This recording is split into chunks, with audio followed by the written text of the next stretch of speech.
Hi guys, welcome back to the YouTube channel. Thanks for clicking. और आज हम बात करने जा रहे हैं कि नोट्स कैसे बनाने हैं और क्यों बनाने हैं।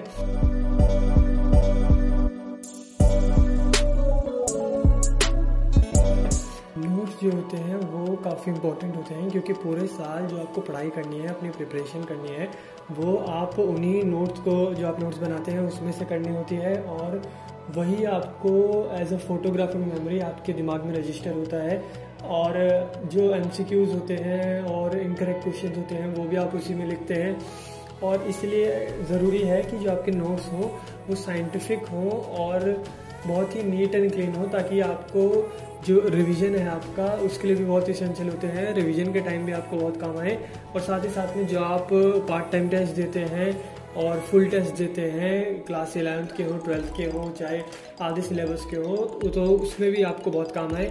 इसलिए नोट्स बहुत इसेंशियल होते हैं। तो नोट मेकिंग में दो तरह के नोट्स बनते हैं आपके। एक तो होते हैं सब्जेक्ट्स जैसे फिजिक्स, जो कि कंसेप्चुअल होते हैं, जिसमें नोट्स जो होते हैं वो एक इम्पॉर्टेंट रोल प्ले करते हैं। लेकिन ज़्यादातर आपकी जो प्रैक्टिस होती है, MCQ जितने ज़्यादा लगाएंगे और जितने कॉन्सेप्ट्स को आप क्लियर करेंगे उतना ज़्यादा अच्छा रहेगा। और नोट्स इसमें उतना रोल प्ले नहीं करते जितना कि वो उन सब्जेक्ट्स में रोल प्ले करते हैं, जैसे कि इनऑर्गेनिक केमिस्ट्री हो गया और बायो हो गया, जिसमें आपको चीज़ें याद करने की ज़रूरत पड़ती है और फैक्ट्स को अपने दिमाग में एक एज अ फोटोग्राफिक मेमोरी हो, चाहे कि न्यूमोनिक के फॉर्म में आप रखें, उस तरीके से आपको दिमाग में रजिस्टर करने की ज़रूरत होती है। तो उस जगह नोट्स ज़्यादा ज़रूरी हो जाते हैं as compared to conceptual subjects like physics. तो इसीलिए दो तरीके के नोट्स बनते हैं जो कि मैंने भी फॉलो किया था। एक बनते हैं notes for subjects like physics यानी कॉन्सेप्चुअल नोट्स, और दूसरे बनते हैं notes for subjects like bio और इनऑर्गेनिक केमिस्ट्री। और इन दोनों तरीके के नोट्स को कैसे बनाते हैं, तो आते हैं फिर सब्जेक्ट पे, जैसे फिजिक्स, तो यानी कॉन्सेप्चुअल नोट्स। तो इसमें क्या करना है आपको, इसमें जो नोट्स हैं आपके, जैसे आपने ट्यूशन में लेक्चर लिया या फिर आप तो ऑनलाइन क्लासेस हो रही है उसमें आपने लेक्चर लिया, वो कंसाइज लेक्चर्स होने चाहिए आपके पास। अगर आप 11th के स्टूडेंट हैं तब तो आप पूरे डिटेल नोट्स बनाएंगे, लेकिन अगर आप एक ड्रॉपर हैं तो आपको जो जो चीज़ें एकदम बट नेचुरल याद हैं वो सब आप स्किप कर सकते हैं। और जैसे कि आपको कोई सिंपल फॉर्मूला है F=ma, उसके ऊपर आपके जो टीचर हैं वो नए बच्चों को सिखाने के लिए या फिर जिन्होंने पढ़ा नहीं है ढंग से उनको सिखाने के लिए एक क्वेश्चन कराते हैं जिसमें m की वैल्यू दे रखी है और a की वैल्यू दे रखी है और फोर्स निकालना है। तो ऐसे क्वेश्चन आप स्किप कर सकते हैं जो कि आपको लगता है। इसलिए कंसाइज लेक्चर्स बनाने हैं आपको। और फिर उसके बाद आपको जो फॉर्मूलाज होते हैं, इंपॉर्टेंट फॉर्मूलाज होते हैं, कई ऐसे इंपॉर्टेंट फॉर्मूलाज होते हैं जो कि स्टैंडर्ड क्वेश्चंस के लिए बने होते हैं, उन सबको आपको हाइलाइटर से मार्क कर लेना है घर पे आके ट्यूशन से या फिर जो ऑनलाइन क्लास होती है आपको उसके खत्म होने के बाद में। तो फॉर्मूलाज जो होते हैं उसको मार्क कर लेना है और साथ ही साथ में क्या करना है, उसके जो लेक्चर खत्म होएगा यानी जो नोट्स खत्म होंगे उसके बाद में आपको लगभग 7 से 8 पेजेस जो होते हैं वो छोड़ देने हैं। किस लिए? क्योंकि आप जब MCQs प्रैक्टिस करेंगे, क्वेश्चंस लगाएंगे अपने रफ नोटबुक में, तो उसमें से जो आपको इम्पोर्टेंट क्वेश्चंस होंगे और कुछ जो टेस्ट देंगे आप उसमें जो आपको कोई कॉन्सेप्चुअल क्वेश्चन पता लगा या आपने जो इनकरेक्ट करे क्वेश्चन जो लगता है आपको कि नोट डाउन कर लेनी चाहिए, वो एक जगह पे आ जाएंगे। वरना अगर आप बाद में पछताओगे कि अगर आपने पहले जगह नहीं छोड़ी तो फिर बाद में आप कहाँ लेंगे। तो इसलिए आप पहले ही 7 से 8 पेजेस लगभग छोड़ दीजिए। हमारे जो फिजिक्स के सर थे वो ये कराते थे, तो इसलिए ये आपको रिविजन के लिए बहुत काम आएगा, क्योंकि आपको एक ही जगह पे जो सारे इनकरेक्ट क्वेश्चंस हैं और इम्पोर्टेंट क्वेश्चंस हैं सब एक जगह समराइज होके मिल जाएगा और रिवीजन आपकी काफ़ी अच्छे से हो जाएगी। और फिर क्या आता है कि आप जो फिजिक्स के कुछ कॉन्सेप्ट्स होते हैं जो कि सर सिखाते हैं और आपको उस टाइम पे समझ में आ जाते हैं क्लास में, लेकिन बाद में आप भूल जाते हैं। तो आपको उसी टाइम पे जब आपको समझ में आ रहे होते हैं, जब आपको अपनी रीजनल लैंग्वेज में चाहे या फिर हिंदी में, मैं सजेस्ट करता हूँ कि जैसे आपको एकदम जो आपकी रीजनल लैंग्वेज है तो उसमें लिख लीजिए या हिंदी में लिख लीजिए। ये सजेस्ट करूँगा मैं। जो कॉन्सेप्ट है उसको कोई आपने समझा, जैसे पुली का क्वेश्चन या फिर बॉयंसी का कोई आपने कॉन्सेप्ट समझा, तो वहीं ऊपर जो स्पेस होता है उधर आप उस कॉन्सेप्ट को बाद में अपने आप को समझाने के लिए हिंदी में लिख लीजिए, ताकि जब कोई बहुत टाइम बाद आप उसको रिवाइज करने बैठे तो आपका अच्छे से रिवीजन हो जाए और आपको जल्दी से आपने हिंदी में लिखा हुआ है इसलिए वो समझ में बहुत जल्दी आ जाएगा आपको। फिर आते हैं हम जो सब्जेक्ट्स होते हैं जैसे बायोलॉजी या फिर इनऑर्गेनिक केमिस्ट्री, और भी कोई आप एग्जाम के लिए तैयारी कर रहे हैं उसमें भी यही दो टाइप के सब्जेक्ट्स होंगे, या तो कॉन्सेप्चुअल होगा या फिर कोई लर्न करने वाला सब्जेक्ट होगा और फैक्ट्स वाला सब्जेक्ट होगा।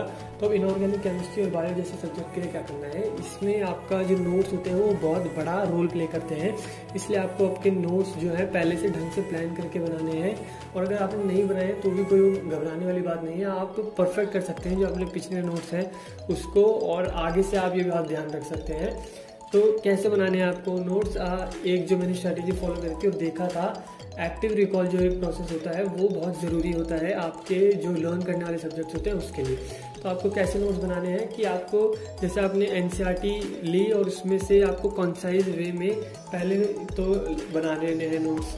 फिर क्या करना है, जैसे आपने बुलेट पॉइंट लिखे कि ये एक पूरा पैराग्राफ दे रखा था, उसमें से आपने समराइज करके कंसाइज करके जो लेक्चर था उसमें ऐसे बुलेट पॉइंट्स के रूप में लिख लिया। अब क्या करना है, वो जो बुलेट पॉइंट्स थे और जो भी अगर फ्लो चार्ट बनाते हैं या टेबल बनाते हैं, पहले एक तरीके से पूरे नोट्स बना लीजिए कंसाइज फॉर्म में। अब वो जो नोट्स हैं उसमें आपको बनाते वक्त ये ध्यान रखना है कि जो इंपॉर्टेंट और डिटरमाइनिंग वर्ड्स होते हैं वो आपको ब्लैंक छोड़ देने हैं। जैसे आपने लिखा कि magnesium and calcium are the 5th and 6th most abundant elements, तो इसलिए आपको अब जो 5th और 6th वाला वर्ड है ये लिख दे, इसको ब्लैंक छोड़ देना है और फिर राइट में एक कॉलम मेंटेन करना है जिसके अंदर आपको ये जो 5th और 6th वर्ड होगा ये लिखना है एज एन आंसर। तो अब क्या होगा, हर बार आप क्या होता है, कुछ लोग बोलते हैं कि आपको क्वेश्चंस बना लेनी चाहिए और फिर उसके आंसर लिख देनी चाहिए, लेकिन क्या होता है आप क्वेश्चन बनाते हैं तो फिर आपको आंसर दिख जाते हैं तो आप एक्टिव रिकॉल नहीं कर पाते, पैसिव रिकॉल ही बन जाता है वो एक तरीके से। इसलिए आपको क्या करना है, राइट में एक कॉलम मेंटेन करना है जिसके अंदर आपने आंसर लिखेंगे।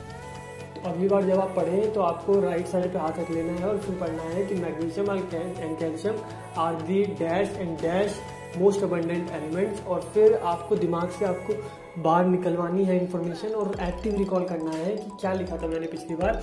इसलिए अब आपका जो पैसिव रिकॉल है वो नहीं होगा कि आप बस पढ़े जा रहे हैं नोट्स। इस बार आप जब रिकॉल करेंगे इंफॉर्मेशन तो आपके दिमाग में वो अच्छे से रिटेन होगी और अच्छे से रजिस्टर होगी। तो ऐसे आपको ये साइड में कॉलम मेंटेन करना है। मैंने इनऑर्गेनिक केमिस्ट्री के लिए ये टेक्निक यूज़ करी थी और ये बहुत काम आई थी। बाद में मैं लास्ट में ऐसे राइट में हाथ रख लेता था और जो क्वेश्चन पढ़ते जाता था फिर मेरे दिमाग में वो एकदम से ऐसे रजिस्टर हो गई थी कि मेरे को तो क्वेश्चंस भी अच्छे से याद हो गए थे कि मैग्नीशियम और कैल्शियम। अब ये मैंने बुक में से देख के नहीं बोला, अपने आप से खुद से ही बताया है। इसलिए आपको भी ऐसे ही करना है, राइट में एक कॉलम मेंटेन कीजिए, नॉर्मल नोट्स बनाइए, फ्लो चार्ट्स हों या टेबल्स हों या फिर बुलेट पॉइंट्स के रूप में ऐसे लिख लीजिए, और जो इंपॉर्टेंट वर्ड्स हैं और फ्लो चार्ट्स के बीच में छोड़ दीजिए। जो लगता है आपको एग्जाम में पूछने वाला क्वेश्चन है और इम्पॉर्टेंट है उसको ब्लैंक छोड़ दीजिए और उसको एज एन आंसर राइट में लिख लीजिए। और फिर जब आप उसको वापस रिवाइज कर रहे होंगे तब राइट में हाथ रख लीजिए या फिर मतलब कुछ भी छुपाने के लिए रख लीजिए, और फिर आप वो क्वेश्चन पढ़ के आप उसको आंसर करने की कोशिश कीजिए।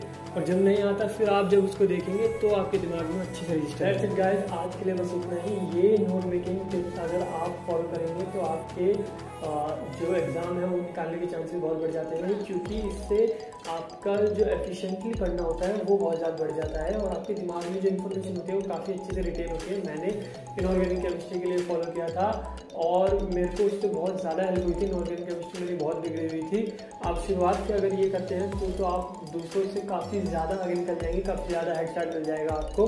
और ऐसे ही टेक्निक्स अगर आप लगाएंगे तो ही आप कंपटीशन काट पाएंगे। वही अगर आप बस एनसीईआरटी से पढ़े जा रहे हैं या हाईलाइट करा हुआ पढ़े जा रहे हैं, उस पैसिव रिकॉल से आप 5 बार पढ़ोगे वो इस तरीके से 2 बार पढ़ने के बराबर होगा। इसलिए बस आज की वीडियो के लिए इतना ही। आगे नई वीडियोस में लाऊंगा, तब तक के लिए लाइक कीजिए, कमेंट कीजिए, सब्सक्राइब कीजिए, शेयर कीजिए और नीचे सजेशंस डाल दीजिएगा कि आपको अगली वीडियोस कौन से टॉपिक पे चाहिए और कोई क्वेरी आपको तो ज़रूर बताइएगा।